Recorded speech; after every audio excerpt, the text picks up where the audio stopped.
कृष्ण सुदामा सामाजिक समरसतेचे प्रतीक नागेश महाराज आगलावे। पातुर्डा येथे भगवान कृष्ण आणि सुदामा या केवळ पौराणिक व्यक्तिरेखा नसून त्या सामाजिक समरसतेचे जिवंत उदाहरण आहे। समाजात एखादा घटक गरीब आणि दुसरा श्रीमंत असला तरी दोघांनी समानतेच्या भावनेने एकमेकांच्या मदतीला धावून जावे असा संदेश या कथेतून मिळतो, असे प्रतिपादन हरिभक्त परायण नागेश महाराज आगलावे यांनी केले। पातुर्डा जवळील उकडी बाजार येथे सुरू असलेल्या भागवत कथा सप्ताहात ते श्रोतांना संबोधित करत होते। गेल्या 8 दिवसापासून येथे भागवत कथेमार्फत नागेश महाराज आगलावे प्रवचन देत असून श्रीकृष्णाच्या जीवनावर आधारित विविध प्रसंगाद्वारे त्यांनी जीवन मूल्यांचा संदेश दिला। प्रवचनात बोलताना त्यांनी सांगितले की महाभारतातील श्रीकृष्ण हे जीवनाचे आदर्श उदाहरण आहे। जन्मताच बंदिवास, आयुष्यातील अनेक संकटे आणि दुःख असूनही कृष्णाच्या चेहऱ्यावर कधीही खिन्नता दिसून येत नाही।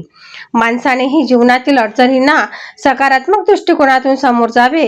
कितीही दुःख असले तरी ते चेहऱ्यावर आणू नये। प्रत्येक घटना ही जीवनाचा एक भाग समजून शांतपणे स्वीकारली पाहिजे। घरातील कर्त्या व्यक्तीने अडचणीचा बाऊ न करता सकारात्मकतेने त्यांचा सामना केला तर कुटुंब आणि समाज दोन्हीही सुदृढ राहू शकतात। दरम्यान पातुर्डा येथील हर हर महादेव ग्रुपच्या वतीने उकडी बाजार येथे भेट देऊन हरिभक्त परायण नागेश महाराज आगलावे यांचा सत्कार करण्यात आला। यावेळी जिल्हा परिषदेचे माजी उपाध्यक्ष संगीतराव भोंगळ, मराठी पत्रकार परिषदेचे केंद्रीय जिल्हा सदस्य श्याम देशमुख, माजी मुख्याध्यापक महादेव राऊत, विजू अण्णा वानखडे, समितीचे अध्यक्ष प्रकाश देशमुख, गोपाल उमाळे, गजानन करांगळे, अमित भोंगळ आदी उपस्थित होते। भागवत सप्ताह दरम्यान आज रंगपंचमी व गोकुळातील होळी या प्रसंगावर महाराजांनी विशेष प्रवचन केले। होळी ही केवळ लाकडाची नसून वाईट विचारांची असावी, असे धुळवड ही फक्त रंगाची नसून आयुष्यात आनंदाचे रंग भरण्यासाठी असावी, असा संदेश त्यांनी दिला।